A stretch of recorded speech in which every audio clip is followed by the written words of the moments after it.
वालेकुम अस्सलाम। कैसे हैं आप? अल्हम्दुलिल्लाह।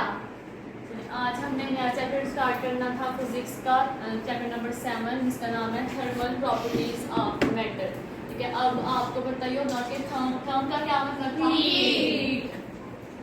और प्रॉपर्टीज किसको कहते हैं? खसूसियात। ठीक है, और मैटर क्या चीज थी? मादा। मादा या हर वो चीज जो जगह घेरती है और जिसका कोई वजन है उसको हम कहते हैं मैटर। मींस कि anything anything that has mass and occupies space। क्या हर वो चीज जिसका कोई वजन होता है और जो जगह घेरे उसको हम कहते हैं मैटर। अब हमने इस चैप्टर में जो है ना वो पढ़ना है कि इसकी मैटर की जो है ना वो क्या खसूसियात हैं कि जब हम उसको हीट करते हैं उसमें क्या जो है वो चेंजिंग आती हैं। इसके अलावा हीट को जो है ना हम मेजर किससे करते हैं? थर्मोमीटर से। ये सारी चीजें जो है ना वो हमने इस चैप्टर में पढ़नी है। तो सबसे पहले जो हमारी हम कह सकते हैं कि हमारे अर्थ पे जो सबसे मेन चीज थी ना हीट की, वो थी सन। ठीक है कि हमें इनिशियली जो है ना सबसे ज्यादा हीट कहाँ से मिलती थी? सन से। उसके बाद जो है ना हीट जब फायर का कॉन्सेप्ट आया, मतलब आग जलाई गई, पत्थरों से जो है ना वो आग जलाई गई, फिर जो है ना वो उसकी जरूरतें बढ़ती गई। मीन्स कि हमें बहुत सी ऐसी चीजें हैं जिसके लिए हीट की जरूरत होती है, जैसे कि खाना बनाने के लिए हीट की जरूरत होती है। इसके अलावा और भी बहुत से ऐसे काम है जहाँ पे हमें हीट की जरूरत होती है। अब दिन ब दिन जो है ना वो इसका यूज कह रहे बढ़ता जा रहा है।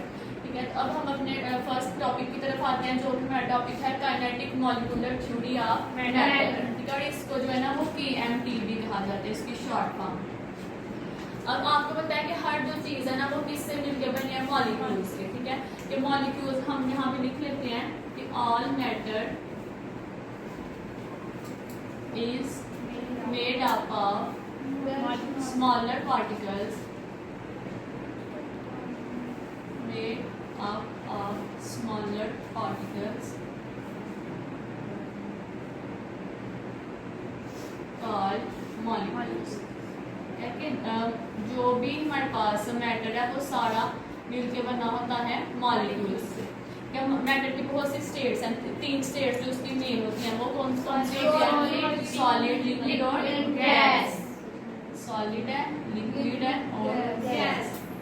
ये 3 जो है ना ये हम कहते हैं कि मैटर की फॉर्म। इसके अलावा जो है ना इसकी एक और फॉर्म है प्लाज्मा।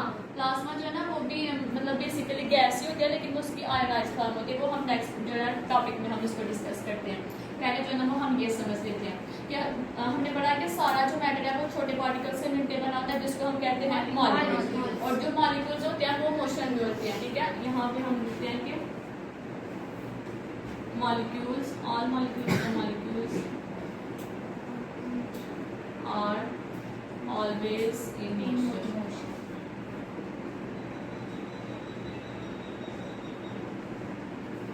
अब जो मॉलिक्यूल जो है ना वो मोशन में हरकत करते हैं। अब उनका जो मोशन है ना वो वाइब्रेटरी भी हो सकता है, लीनियर भी हो सकता है, रोटेटरी भी हो सकता है। ठीक है, कोई भी जो है ना वो इनका मोशन हो सकता है। अब जो मॉलिक्यूल्स है ना वो आपस में जुड़े होते हैं फोर्स के थ्रू। उस फोर्स को कहा जाता है इंटरमॉलिक्यूलर फोर्सेस। ठीक है, there exist a force between molecules known as intermolecular force।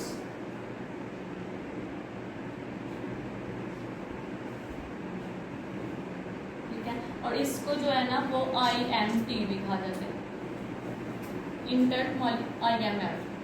Intermolecular force. ठीक है, अब आपने ये चीज याद रखनी है कि मॉलिक्यूल्स के दरमियान जो इंटरमॉलिक्यूलर फोर्स है ना वो डिपेंड करती है डिस्टेंस के ऊपर, कि मॉलिक्यूल्स के दरमियान डिस्टेंस जो है ना वो कितना है। अगर तो मॉलिक्यूल्स के दरमियान डिस्टेंस कम है तो वहाँ पे इंटरमॉलिक्यूलर फोर्स स्ट्रॉन्ग होगी, और अगर मॉलिक्यूल्स के दरमियान डिस्टेंस ज्यादा हो जाएगा तो इंटरमॉलिक्यूलर फोर्स क्या हो जाएगी? वीक हो जाएगी। मींस के आपने याद रखना है कि जो इंटरमॉलिक्यूलर फोर्स है ना कहने के वो इनवर्सली प्रोपोर्शनल है डिस्टेंस के। डिस्टेंस बढ़ाएंगे तो फोर्स वीक हो जाएगी, डिस्टेंस कम करेंगे तो इंटरमॉलिक्यूलर फोर्स स्ट्रॉन्ग हो जाएगी। ठीक है, अब हमने देखना है कि जो हमने वो मैटर की 3 स्टेट्स देखी हैं, सॉलिड, लिक्विड, गैस, उसके बारे में जो है ना वो काइनेटिक मॉलिक्यूलर थ्योरी जो है ना वो क्या कहती है। तो यहाँ पे जो है हम इसका डिफरेंस देख लेते हैं सॉलिड्स का पहले। सॉलिड्स, अब सॉलिड्स के आपको पता होगा कि सॉलिड जो चीज़ है ना वो उसके मॉलिक्यूल्स बिल्कुल साथ साथ होते हैं, जुड़े होते हैं, ठीक है, इस तरह एक दूसरे के साथ बिल्कुल जुड़े होते हैं।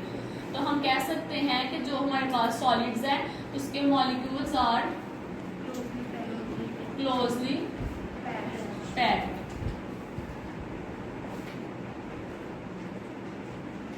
ठीक है, कि वो आपस में साथ साथ बिल्कुल जुड़े हुए होते हैं। दूसरा ये कि उनकी कोई ना कोई एक खास शेप होती है, ठीक है, वो शेप जो है ना वो सर्कल भी हो सकती है, रेक्टेंगुलर हो सकती है, किसी भी तरह की जो है ना वो शेप हो सकती है, लेकिन जो शेप है वो कोई ना कोई डेफिनेट शेप होगी। ठीक है, कि उसकी जो सॉलिड्स है उनकी डेफिनेट शेप होती है। ये मैं शॉर्ट पॉइंट्स लिख रही हूँ, आपने पूरी लाइन जो है ना वो बुक से याद कर लेनी है।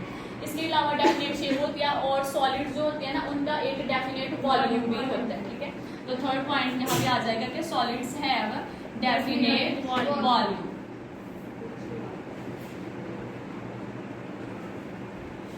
इसके अलावा जब हमने पढ़ा कि मॉलिक्यूल्स जो है ना वो क्लोजली पैक है, तो सॉलिड्स के अंदर जो इंटरमॉलिक्यूलर फोर्स है वो क्या होगी? स्ट्रॉन्ग होगी। स्ट्रॉन्ग क्यों स्ट्रॉन्ग होगी? डिस्टेंस तकरीबन ना होने के बराबर होता है। ठीक है, तो हम यहाँ पे लिख लेते हैं कि strong intermolecular force, solids have strong intermolecular force. अब जब हम इसको हीट करते हैं, सॉलिड को हीट करेंगे, तो क्या होगा कि वहाँ पे कौन सा मोशन होगा? वाइब्रेट। क्यों वाइब्रेट होगा? क्योंकि डिस्टेंस कम है, वो उनके पास इतनी स्पेस नहीं है कि वो जो है ना वो एक दूसरे से दूर जा सके, तो इसलिए वो अपनी जगह पे ही वाइब्रेट करते रहेंगे। तो इसका होगा वाइब्रेटरी मोशन। यहाँ तक क्लियर है? चलिए, अब एक स्टेट हमारे पास ये हो गया। दूसरी जो है ना वो लिक्विड। अब इन्हीं पॉइंट्स को जो है ना वो आपने जहन में रख के देखना है कि जो हमारे पास लिक्विड्स हैं उनके आगे से क्या डिफरेंस होगा सॉलिड से। तो यहाँ पे हमारे पास जो मॉलिक्यूल्स थे वो क्लोजली पैक्ड थे या कह लेंगे टाइटली पैक्ड थे। जो लिक्विड्स के मॉलिक्यूल होते हैं उनमें थोड़ी थोड़ी जो है ना वो स्पेस होती है, इस तरह उसके मॉलिक्यूल्स होते हैं। तो यहाँ पे अब इसका फर्स्ट पॉइंट बन जाएगा कि molecules are not tightly packed. Molecules are not tightly packed. ये फर्स्ट पॉइंट हो गया। दूसरा पॉइंट हमने क्या पढ़ा था? शेप का। तो हमने सॉलिड्स में पढ़ा था कि उनकी कोई ना कोई डेफिनेट शेप होती है। लिक्विड्स की क्या कोई डेफिनेट शेप होगी? नहीं। हम जिस भी कंटेनर में किसी लिक्विड को डालेंगे वो उस कंटेनर की शेप जो है ना वो अटेन कर लेता है। मीन्स अगर हमने उसको किसी बॉटल में डाला है तो लिक्विड की शेप जो है ना वो बॉटल की तरह ही बनती है। अगर हमने उसको किसी ग्लास में डाला है तो जो लिक्विड है वो अपनी शेप उस ग्लास के अकॉर्डिंग जो है वो सेट कर लेगा। तो लिक्विड्स का क्या होगा? Do not have any definite shape. ये उसका दूसरा पॉइंट हो गया। थर्ड पॉइंट हमने लिखा था वॉल्यूम का। तो जो हमारे पास लिक्विड्स हैं उनका कोई वॉल्यूम होता है? यस होता है, क्योंकि अगर हमने 1 लीटर मतलब लिक्विड था ना कोई भी, उसको हमने अगर किसी बीकर वगैरह में डाला तो तब वहाँ पे भी वो 1 ही लीटर रहेगा। अगर हम उसको किसी बॉटल में डाल देंगे तब भी वो 1 लीटर ही रहेगा। तो हम कह सकते हैं कि जो लिक्विड्स हैं उनका डेफिनेट वॉल्यूम होता है। नेक्स्ट पॉइंट हमने पढ़ा था इंटरमॉलिक्यूलर फोर्स का। तो इंटरमॉलिक्यूलर फोर्स जो है ना वो स्ट्रॉन्ग होगी या वीक होगी? वीक होगी as compare to the solid. ठीक है, क्योंकि इनके दरमियान जो है ना वो स्पेस होती है, इस वजह से जब स्पेस ज्यादा होती है, डिस्टेंस ज्यादा होता है, तो इंटरमॉलिक्यूलर फोर्स जो है वीक हो जाती है। They have week intermolecular force. और 5 वाला पॉइंट जो हमने उसका मोशन का पढ़ा था, जब हम लिक्विड को हीट करते हैं तो उनके दरमियान जो है ना वो डिस्टेंस होता है, वो उसके मॉलिक्यूल जो है ना वो मूव करना स्टार्ट कर देते हैं। और जब वो मूव करेंगे तो वो एक दूसरे से क्या करेंगे? कोलाइड करेंगे, कोलिजन हो, एक दूसरे से टकराएंगे। तो हम लिखते हैं कि molecules will collide with each other.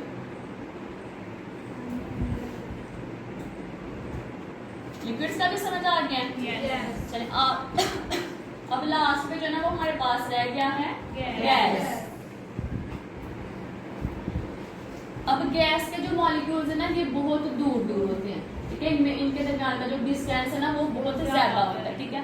तो यहाँ पे जो हमने पॉइंट पढ़ा था कि मॉलिक्यूल्स टाइटली या लूजली पैक होते हैं, तो हम यहाँ पे कह सकते हैं कि molecules are much spaced apart, molecules are much spaced apart, कि इनके दरमियान जो है ना वो बहुत ज्यादा डिस्टेंस होता है, ठीक है।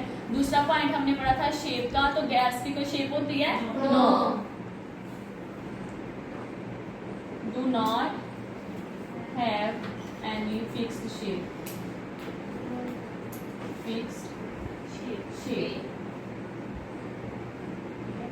वॉल्यूम की बात करें तो इनका जो वॉल्यूम है वो भी कोई डेफिनेट वॉल्यूम नहीं होगा, no definite volume.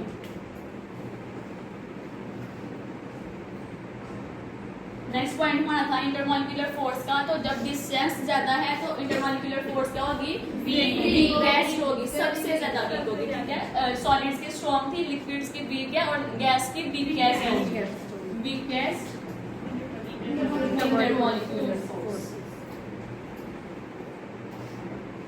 Last point हमने पढ़ा था उसके कोलिजन का, तो जब हम गैस को हीट करते हैं तो उनके दरमियान में जो है ना बहुत ज्यादा उसके मॉलिक्यूल्स के दरमियान डिस्टेंस होता है, तो क्या होगा कि जब गैस को हीट करेंगे तो उसके जितने भी मॉलिक्यूल्स हैं, जिस भी हमने उसको कंटेनर में डाला हुआ है, उसकी वॉल्स के साथ उसकी जो बेस है वहां पे जो है ना वो कोलाइड करेंगे, ठीक है, हर चीज के साथ वो टकराएंगे। तो इसका भी होगा कि molecules will collide with each other. समझ आ गया यहाँ तक है? चलिए अब आगे हमारा टॉपिक है प्लाज्मा का, जो हमने पढ़ा था ना कि मैटर की फोर्थ स्टेट कौन सी है? प्लाज्मा। हम वो देख लेते हैं। प्लाज्मा, प्लाज्मा सबसे पहले आपने ये पॉइंट याद रखना है कि प्लाज्मा जो है ना इसको फोर्थ स्टेट ऑफ मैटर कहा जाता है। क्या कहा जाता है? फोर्थ स्टेट ऑफ मैटर, ठीक है। अब आपने ये चीज याद रखनी है कि फोर्थ स्टेट ऑफ मैटर तो कहा जाता है, लेकिन इसको हमने ये भी पढ़ा है कि ये एक गैस की ही किस्म होती है, ठीक है, कि जब गैस को हम हीट करते हैं तो उसके जो मॉलिक्यूल्स है ना वो आयनाइज हो जाते हैं, आयंस की फॉर्म में जो है वो बन जाते हैं, पॉजिटिव और नेगेटिव आयंस, ठीक है, और उस गैस की फॉर्म को हम प्लाज्मा कहते हैं, ठीक है। तो हम यहाँ पे लिख लेते हैं कि जो प्लाज्मा है ना ये आयोनाइज्ड फॉर्म है किसकी? Gas, ionised form of gas. और प्लाज्मा बनता कैसे है? मींस कि अगर हमारे पास कोई भी गैस है, ठीक है, गैस है, उसको हमने क्या करना है? हीट करना है। जब हम उसको हीट करेंगे तो उसके जो मॉलिक्यूल्स है ना उनकी काइनेटिक एनर्जी क्या हो जाएगी? ज्यादा हो जाएगी, ठीक है, काइनेटिक एनर्जी जो है ना वो इंक्रीज हो जाएगी। और जब काइनेटिक एनर्जी इंक्रीज होगी है तो मॉलिक्यूल्स ने आपस में क्या करना है? कोलाइड करना है। जब वो कोलाइड करेंगे तो वहां पे कोलिजन का जो है ना वो प्रोसेस होगा। क्या होता है वहां पे? और जब मॉलिक्यूल्स आपस में कोलाइड करेंगे, कोलिजन का प्रोसेस होगा, वो एक दूसरे के साथ जो है एक दूसरे के मॉलिक्यूल्स के साथ टकरे लगाएंगे, टकराएंगे। तो जब वो एक दूसरे के साथ टकराएंगे तो क्या होगा कि वो जो एक दूसरे एटम या मॉलिक्यूल्स को ब्रेक डाउन कर देंगे। जब वो एटम्स या मॉलिक्यूल्स ब्रेक डाउन होंगे तो वहां से इलेक्ट्रॉन जो है ना वो निकलेंगे, ठीक है, रिमूवल ऑफ इलेक्ट्रॉन होगा वहां। और जब इलेक्ट्रॉन्स निकलते हैं तो वो चीज क्या बन जाती है? पॉजिटिव आयन बन जाती है। और जब वो पॉजिटिव आयन जो है ना वहां पे बनते हैं तो इट मींस कि अब वहां पे हमारे पास नेगेटिव आयंस भी हैं, पॉजिटिव आयंस भी हैं। तो वो गैस की कौन सी शक्ल बन गई है? Ionised ion. और आयोनाइज्ड फॉर्म को ही हम क्या कहते हैं? प्लाज्मा। क्लियर है? मौजूद होता है। तो इसकी अगर हम सोर्सेज की बात करें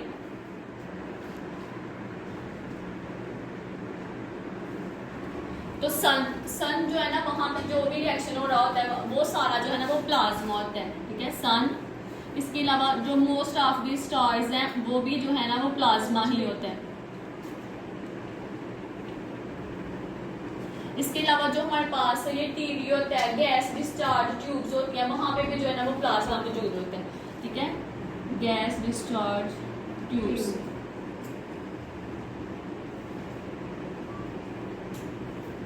इसके अलावा आपने देखा होगा जब बादल होते हैं तो वो कभी कभी जो है ना वो बिजली गरज रही होती है, तो वो हमें जो उसकी इनिशियल वो लाइटनिंग नजर आ रही होती है ना, वो भी प्लाज्मा की जो है ना वो प्लाज्मा ही होता है बेसिकली, ठीक है। तो इनिशियली हमें वो लाइटनिंग नजर आती है, उसको कहते हैं लाइटनिंग स्ट्रीमर्स। क्या कहते हैं? Lightning streamers. लाइटनिंग स्ट्रीमर्स, ठीक है। तो ये सारी जो है ना ये सारी यहाँ पे जो है ना वो प्लाज्मा मौजूद होता है, ठीक है। क्लियर हो गया यहाँ तक? अगर आपने कोई क्वेश्चन पूछना है तो वो पूछ लें। दो टॉपिक्स पढ़े हैं हमने, kinetic molecular theory of matter और दूसरा हमने पढ़ा है प्लाज्मा।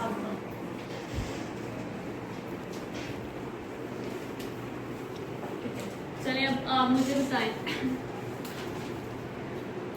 मैटर की कितनी स्टेट्स पढ़ी हैं हमने? कौन कौन सी? Solid, liquid, gas, plasma. Solid, liquid, gas, plasma. अब मुझे बताएं कि जो हमने यहाँ पे फोर्स पढ़ी है, मॉलिक्यूल्स के दरमियान कौन सी फोर्स प्रेजेंट है? Intermolecular force. और उसका डिस्टेंस के साथ क्या रिलेशन है? इनवर्सली। मींस कि अगर फोर्स ज्यादा होगी तो डिस्टेंस जो है वो कम होगा, ठीक है।